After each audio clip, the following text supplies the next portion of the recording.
Hi friends! ఈరోజు చాలా ఈజీగా డైజెస్ట్ అయిపోయే న్యూట్రిషన్ పవర్ హౌస్ అయిన కిన్వా కిచిడిని ఎలా తయారు చేసుకోవాలో చూసేద్దాం.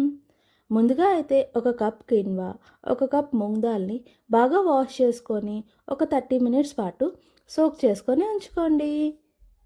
తర్వాత 4-5 పచ్చిమిర్చి, 2 ఆనియన్స్, 2 క్యారెట్స్, 2 టొమాటో, కొంచెం అల్లంని కూడా తీసుకొని చిన్న చిన్న పీసెస్ కింద కట్ చేసుకోండి. దానిలో కొంచెం కరివేపాకు ఇంకా గ్రీన్ పీస్ని కూడా యాడ్ చేసుకోండి. తర్వాత ఒక కుక్కర్ని తీసుకొని ఆ కుక్కర్ లోపల 2-3 టేబుల్ స్పూన్ ఆఫ్ గీని యాడ్ చేసుకోవాలి. కొంచెం గీ బాగా వేడెక్కిన తర్వాత కొంచెం మిరియాలు, జీలకర్ర, ఇంకా పచ్చిమిర్చి, కరివేపాకు, అల్లాన్ని యాడ్ చేసి కొంచెం బాగా ఫ్రై చేసుకోవాలి. ఇవి బాగా ఫ్రై అయిన తర్వాత ముందుగా కట్ చేసుకున్న వెజిటేబుల్స్ అన్నీ దానిలో యాడ్ చేసి కొంచెం డీప్ ఫ్రై చేయాలి. కొంచెం ఆనియన్స్ అనేవి బ్రౌన్ కలర్ వచ్చిన తర్వాత టొమాటోస్ని అయితే యాడ్ చేసుకోండి. ఇప్పుడు యాడ్ చేసుకున్న వెజిటేబుల్స్ అన్నీ బాగా దగ్గరగా అయిపోయిన తర్వాత ముందుగా నానబెట్టుకొని ఉంచుకున్న కిన్వా ఇంకా పెసరపప్పును కూడా యాడ్ చేసి బాగా కలుపుకోండి. దీనిలో 1 గ్లాస్ ఆఫ్ కిన్వా అండ్ పెసరపప్పుకి నేనైతే 3 గ్లాసెస్ ఆఫ్ వాటర్ని యాడ్ చేశాను.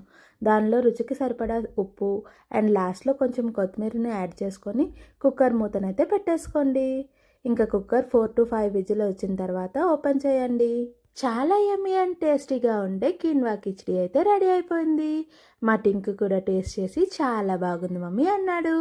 ఇంకెందుకు ఆలస్యం ఫ్రెండ్స్, మీరు కూడా ట్రై చేసేయండి. If you like our video please subscribe our channel for more videos. Thank you.